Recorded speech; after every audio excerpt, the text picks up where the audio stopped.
qu'il faut replacer cette réforme des retraites dans la situation générale dans laquelle le capitalisme nous a plongés.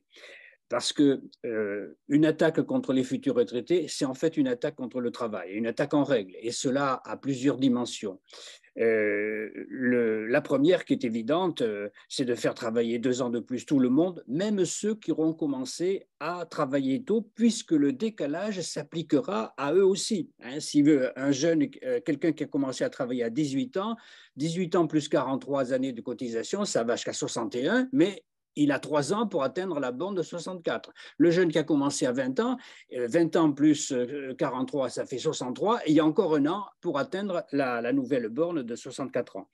Et si l'argument qui est ressassé avait un semblant de justification, l'espérance de vie qui s'est allongée de 1 an dans les 12 dernières années, c'est-à-dire 1 mois par an, pour 1 an de gagné dans la dernière décennie, c'est 2 ans, pardon, je suis encore dans la référence à 65 ans, mais 64 ans, c'est 2 ans de plus pour simplement 1 an de gagner en une décennie. Donc, vous voyez un petit peu le décalage.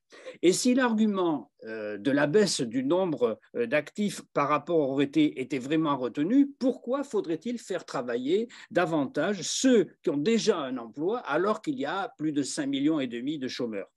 Et Christiane l'a évoqué, comment maintenir un taux d'emploi indéfiniment inférieur de 8 points à celui des hommes pour justifier une telle réforme?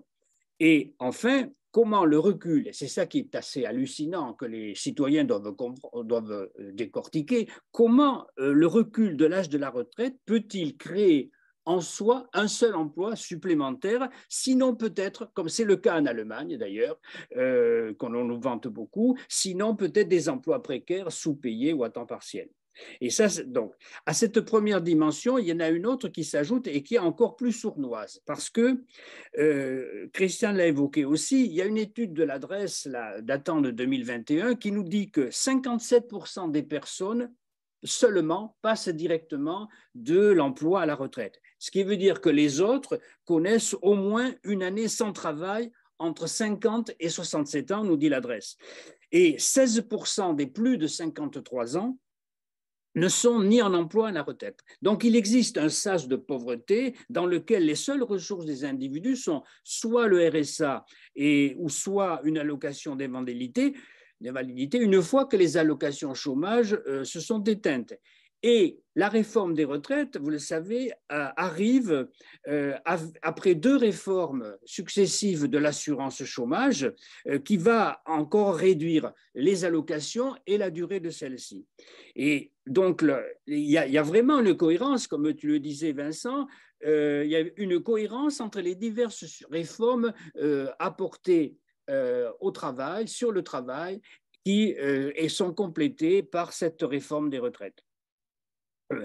En fait, la promesse de verser une pension minimale à hauteur de 85% du SMIC net, comme le dit le dossier de presse du gouvernement, ne concernera que des carrières complètes. Et au passage, 85% du SMIC net, le SMIC net est aujourd'hui à 1 353 euros.